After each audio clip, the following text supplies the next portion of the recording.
yeah, I saw this post from one of our favorite Instagram accounts, Crappy PD. Well, it's the explicit version. We can't say the actual name of it on the air, but Crappy PD was making fun of Go Country 105 out in Southern California.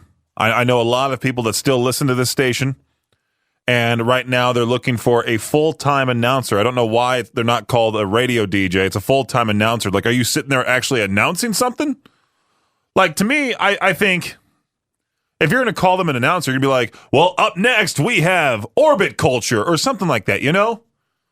You're not going to be sitting there talking. You're just going to be like, all right, you ready for Brad Paisley? That type of thing. That's what I think when I see full-time announcer. But the worst part about this is not the job title itself. No, Go Country 105 wants to pay a full-time announcer $50,000 a year. Keep in mind, this is Los Angeles. The average rent, I would say at least $2,000 plus. If you're looking for a one-bedroom, one-bathroom, just the rent alone is going to be about $2,000, not to mention utilities, internet, gas for your car to and from the studio, because you're going to be sitting in traffic no matter where you live. Even if you're that close to the studio, you're going to be sitting in traffic on the way. There's no 5-minute commute unless you're walking. Unless you're walking like 50 feet one direction, you're still going to have a lot of foot traffic on the sidewalk as well. Yeah, so good luck to whoever gets that job. Full-time announcer, Go Country 105 in Southern California. What a joke. It's terrible how radio is. And I'm sure they're trying to amp it up by saying, hey, you know what? There's going to be a lot of remote opportunities, a lot of endorsement deals that you can make. None of that's true, but they just want to, it's radio. Of course, we got to pay low. I bet they love that mantra. I bet all the executives everywhere are like, you know what? Well, let's go with that. Let's pay them a low salary. Watch them suffer. Anyway, if you want to get a hold of me, you can over at 208-535-1015. Peaches Pip Party will continue here in just a few on K-Bear 101. Well, the latest Peaches Needs a Pal video is up on our Facebook, TikTok, Instagram. It's all over our socials at K-Bear 101 FM. I was looking here at the radio prep. They're talking about this company. What are they called again? I have to scroll to the top. For some reason, my mouse. Which mouse is it? There's two of them in here. Okay, it's this one. Cartwheel Robotics wants to build humanoids that people love. The robot looks kind of adorable, kind of cute, but I guess these robots are being designed to offer both companionship and convenience to people. The founder of the company, Scott LaValle, describes one of the prototypes named Yogi as having toddler proportions, which makes it appear friendly and adorable. That's what they want you to think before it attacks you, right? It has the rounded lines, a big head. It's a little chubby, too. The guy even says Yogi is designed to bring joy, warmth, and a bit of everyday magic into the spaces we live in. It's expressive, emotionally intelligent, and full of personality, not just a piece of technology, but a presence you can feel. Now, imagine this. What looks worse? A lonely dude just eating by himself? That's it. At a two-person table, he's just sitting there by himself. Or there's a guy there with this tiny, toddler-like robot trying to talk to it as if the robot is his friend. Doesn't that feel like that one's worse? Right? It's like we're going towards the future where we're actually going to have robots. Right now, you kind of see like that lonely dude with a body pillow, and you're like, okay, that's a little weird. Imagine the robot taking its place, right? A little gross. Victor and I talked about this last week, a couple of shows ago. You can find that segment on demand wherever you get your podcasts. Peaches Pip Party on demand, which, by the way, just passed 1,000 downloads. I appreciate those that have checked out every episode, those that have checked out 5 minutes and got bored. No, really, I do sincerely appreciate that. But we talked about this previously, the enhanced games, the all-drug Olympics. It's going to feature athletes who will not be drug tested. It'll debut in Las Vegas in May of next year. So we got a year of these athletes right now just injecting themselves with whatever. The athletes will compete in 5 core sports, including swimming and track, and are encouraged to use whatever enhancements they want. Anti-doping agencies suggest the enhanced games are a clown show, while organizers of the enhanced games suggest that the current anti-doping rules are just simply outdated. So I'm intrigued to watch this. I think this is going to be great. We're going to see a whole lot of roid rage. We're going to see a whole lot of just peak performance but the records are not necessarily going to count, right? I mean, come on. These guys cannot. They got assisted. They turned on the creative mode. They turned on the mod. You can't do something like this. I feel bad for those athletes that are wanting to do something like this, inject themselves with whatever, cause harm to themselves, because like your heart can get affected. You could be, you see all like what Victor said on the previous time we talked about this. You see all these old WWE wrestlers, they're dying at like 40, maybe even late 40, early 50s, but that's about it. A lot of them are dead now, unfortunately, just because of all the steroids they took back in the day, all the trauma to the head. Just imagine these athletes swimming. They lose by like half a second. They have that roid rage. They start attacking the other swimmer. It'll be fun to watch, for sure, but sad for the athletes. Yesterday, we talked about sandwiches for to each their own. Today, National Hamburger Day. Yippee. One of the best things ever invented. And Victor and I mentioned this on the noon hour of Madness and Mayhem. Yelp published the list of the top 25 burger chains in America. In-N-Out Burger, number one, which, I mean, clearly, and I think it's unfortunate that people talk so much hype about it to other people. Like from around here, there's no In-N-Out around this area, and the one in Boise is fairly new.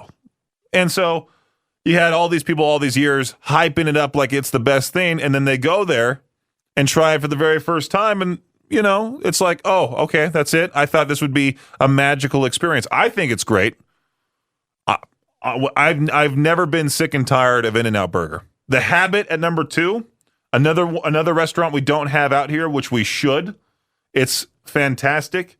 I don't really know how to describe it. Like, they have a lot of great just variety. They have the charbroiled burger. They have the patty melt. They have the tempura green beans that are fried that are really, really good. Shake Shack at number 3. Just think of Five Guys, but even pricier type of thing. Culver's at 4, which, I mean, we just had Culver's today. You can find that Peaches Needs a Pal Culver's edition video up on our social media pages at KBear 101 FM. Culver's, to me, easily number 1. Easily. And then Islands Restaurants at 5. I grew up near an Islands, and it used to be a great place to go, but most recently, my parents were telling me about it. They've turned into that place that charges you $25 for the burger by itself, and if you want fries, $4 extra. If you want a drink, that's another $4, and by the end of it, you're like, I paid $40 for what I could have gotten at In-N-Out Burger for $9 or even cheaper, right? Freddy's frozen custard and steak burgers, they're delicious. Five Guys at 7, too pricey for me. Then Way Back Burgers, Mooyah Burgers, never heard of them. And then Red Robin at 10. Red Robin, highly underrated. Love their burgers, especially that one with the fried egg. I just had a burger, and now I'm craving one again. Happy National Hamburger Day. Get yourself one. A lot has been made about NFL players taking part in flag football when it comes to the Los Angeles Olympics in 2028, and that's ticking off the players already on the national team. Darrell Doucette, a longtime starting quarterback for the U.S. flag football team, said the team's veteran players deserve a chance to compete for their spots without the NFL just taking over. The flag guys deserve their opportunity. That's all we want. We felt like we worked hard to get to the sport where it's at, to get the sport where it's at. And then when the NFL guys spoke about it, it was like we were getting kicked to the side. Philadelphia Eagles linebacker Nakobe Dean, he's taken an interesting approach when trying to return from injury this year. Ballet. Yeah, Dean tore his patellar tendon during the Eagles' playoffs win over the Green Bay Packers, and part of his rehab this year has been training with a Philadelphia ballet company. Dean said there's way more flexibility, of course, way more mobility. It's definitely something that's helping with my rehab. You just feel a change immediately after you stretch. You're not as tight or as sore.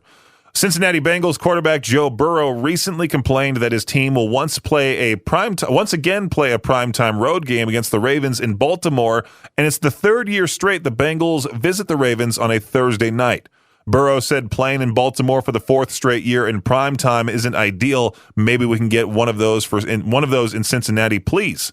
The NFL VP of Broadcast Planning and Scheduling, Mike North, surprisingly agreed with Burrow's criticism, announcing it was fair and that if he could have one game to change on the schedule, he'd wave a magic wand and change that Bengals trip, which is nice, but doesn't really help the Bengals this season. Anyway, that does it for your Shot Clock Sports Update. All about football today. right here on K-Bear 101. I think this is great. We should adopt this here. Turkey has officially said, hey, if you stand up before your row's turn on a plane, you're paying a fine. Yeah, that's right. The Turkish government just approved fines, actual money penalties for passengers who unbuckle while the plane's still taxiing, open the overheads like it's a race to get off first, or do the awkward aisle hover thing, even though they're like row 34 and row 6 needs to get out, or, you know, the rows ahead of them need to get out, that type of thing. Cabin crews will now issue warnings, and if you don't listen, boom, fined up to $67, which I feel like is not necessarily enough, right? You want to get rid of the dumb little annoying things. You know, here in America, we're still fighting over elbow room. People are standing up during the whole entire flight for some reason. The captain specifically says, hey, the seatbelt sign is on. Don't get out of your seat. Every dad, for some reason, just decides to jump up and run to the bathroom. Imagine how many fines those guys would get. I like this, though. We need to adopt this. We need every airline here in America to adopt this right away.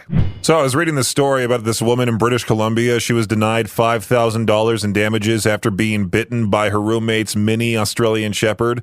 The tribunal ruled that every dog is entitled to one bite. Yeah, citing that one bite rule as the basis for their decision. One bite, everyone knows the rules. This legal doctrine suggests that a dog owner may not be held liable for the first bite their dog inflicts, as they might not have been aware of their pet's aggressive tendencies. However, once a dog has shown such behavior, the owner is expected to take precautions to prevent future incidences. I wonder how this lady's feeling. Like she just got slapped in the face. Everybody just gets one. Dogs now have a get out of jail free card for the first offense. No big deal, but. Second time, that's when you can get your money. Peach's Pit Party right here on K-Bear 101. If you're having a bad day, just remember, at least you're not getting rained on by a government helicopter spraying thick brown liquid over your house. Yeah, I was scrolling, trying to find something to talk about here. The headline reads, a helicopter to spray thick brown liquid over central Pennsylvania communities. This is not a metaphor. It's actually happening. State helicopters are dropping this sludgy brown goo all over communities, but don't panic. It's not what it sounds like unless you're a conspiracy theorist and you think it's like, hey, they're spraying us with that COVID spray again or something like that. Who knows? But it's a totally normal bacteria. I'm not even going to attempt to say the name of it, the official scientific name. Okay, I'll try. Bacillus thuringius, I think. Totally normal bacteria used to control these types of moths. Scientists say it's harmless to humans, pets, and your emotional state, but not your white car. No, I added that last part. So if you're walking down the street in Harrisburg, like you're streaming us through the K-Bear 101 app, and suddenly hear a chopper overhead, are they actually going to drop this liquid on people walking outside? Take cover. If you're streaming us and you hear that chopper overhead, either take cover or get ready for your anti-moth baptism with this thick, sludgy goo. Most recently, I got this recycling bin just because I wanted to put stickers all over it. I like to look at what other people do with their interior decorating, and then I steal their ideas. My friend Matt has a recycling bin that has a bunch of different stickers all over it from places he's traveled to. So I took that idea. I actually do put my empty water bottles in there. And now I'm reading this whole story about how this one dude purchased a 2-bedroom house after recycling nearly 500,000 cans in reverse vending machines. Is this overseas? This has to be New South Wales. There we go. They offer 10 cents for every can collected. Okay, that's not too bad. The one time, now as a kid, we used to recycle at my parents' place. 5 cents per bottle, per can, anything that you could recycle, you'd put through that fun machine behind the Vons out there, and you would get the money, go inside the store, or you get the receipt, go inside the store, get the money, that type of thing. The one time I tried recycling out here, I forgot what place it was. I don't necessarily want to name them. I brought in like a couple of bags, and I thought they were like per bottle. No, they went by weight, and I remember there was one lady there who sounded like Roz from Monsters, Inc., and I must have like accidentally put in glass bottles because I didn't realize that was a rule, that there was no glass bottles. This lady was so mad So mad at me. No glass bottles. And like she was screaming every time she saw a glass bottle in my bag. That's how she would do it. No glass bottles. It was almost like RFK Jr. That's how it sounded too. No glass bottles. Just every time she saw a glass bottle. And I haven't been back since. I've been just throwing away my bottles, my cans, everything because of that terrible experience with that one person. Now, I understand completely. I'm sure she deals with a ton of that. She probably deals with a ton of people breaking the rules, as a lot of people just don't listen. I just didn't know, to be quite honest with you. But the way that she handled it, never been back. I'm not recycling. Well, I'll see. I might recycle somewhere else. I might just take my bottles elsewhere. Take my recyclables to a better establishment. Today's lesson, kids say the darndest things, and sometimes grown adults do the dumbest things. This Maryland woman, she was arrested at the Orlando Sanford Airport after she allegedly turned into the boss level at Chuck E. Cheese. I don't know why it says that. According to police, Christy Crampton snapped after a kid called her Miss Piggy and said she wouldn't fit in the airplane seat. Rather than ignore the tiny insult comic, she allegedly hit him multiple times, whacked him with the water bottle, and slammed his head into the airplane window. Because nothing says I'm totally fine and emotionally stable like full-on Mortal Kombat in a Spirit Airlines window seat. Now she's facing felony child abuse charges, a $10,000 bond, and a court order to stay away from the kid who may or may not be a part of her travel group. Which raises the very valid question, was this a family vacation or a poorly cast reboot of like Jerry Springer, you know?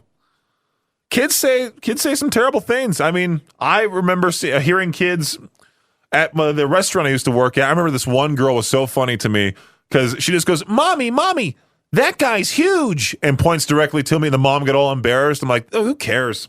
You know, kids will speak their mind. I'm sure I'll be now getting a lot of bald jokes.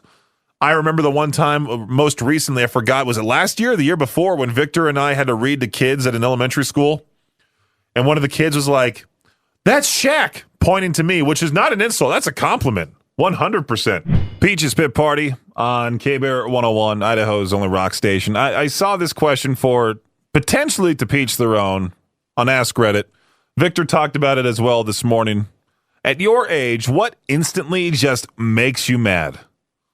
I'm seeing answers here like people with zero spatial awareness, when people take credit for other people's hard work. What else is there here? I'm 32 and instantly makes me mad is internet illiteracy. I'm not talking about little kids. They haven't had their chance to learn. I'm referring to people around my age and up who have used the internet for a good portion of their lives. It doesn't matter how many times they've warned, how many times they're warned, they still click links in emails, invest money into online quote-unquote businesses without asking important questions, click suspicious ads, and accept whatever image they see as real. You're just talking mostly about boomers on the internet. Don't you love that when you see a boomer fall for AI? This person somehow turned 235 years old. You see some like old, decrepit cartoon character of a person, and you look at the comments. I can guarantee you there's one boomer that's like, oh my gosh, they look fantastic for their age. Happy birthday. What's been really kind of annoying me as of late, people who talk way too much. Way too much. I was just on a road trip to Jackson on Sunday. We talked about this briefly on the noon hour of Madness and Mayhem.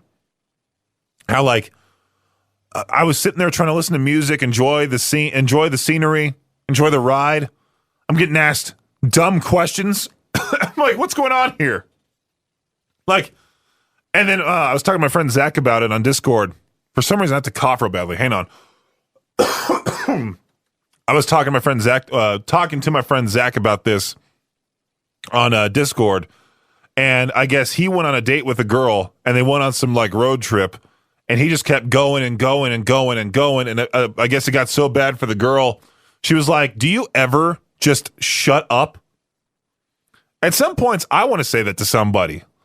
I have a friend, I'm not going to name his name, but he knows who he is. His wife in the background. Oh my, I sometimes mute him because she has her computer set up right there behind his, and you can just hear her in the background, and it's like I'm trying to play a game, and he doesn't really say much, and when he does, it's funny, but you just hear in the background the entire time. It's like, do you ever stop? Do you ever stop? Maybe I should ask this question for Ask Red or for to Peach Theron. At your age, what instantly makes you mad? Haven't I done something like that before? Like, what's that stupid pet peeve or something? I don't know. I've asked every question at this point, so I might ask this one for tomorrow. K-Bear 101. So, yesterday we talked a whole lot about sandwiches. We had that whole debate in my Discord.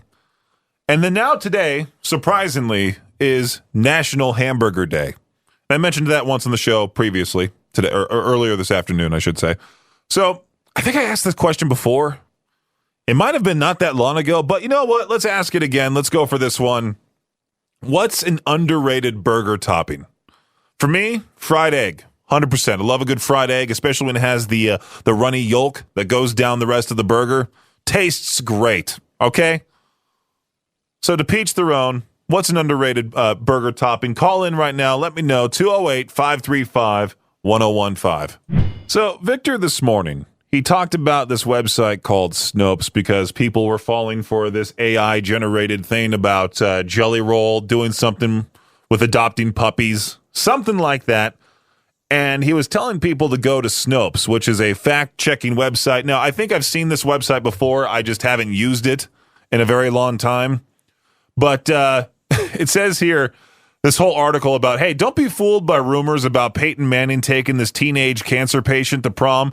And I'm looking at the picture. It's very obviously AI generated. The hands actually look normal for once, but the way that it looks cartoony. It is false.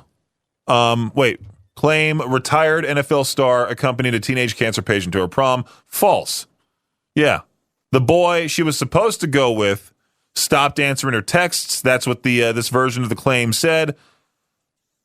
I don't know what's going on. This picture looks AI generated too, but it still looks somewhat real. I can see people don't necessarily do their research anymore. We had this in-depth conversation earlier today about it, that people just see a picture, they see the caption, then they make a whole thing about it online. They think it's real, so they'll put their thing in the comment section.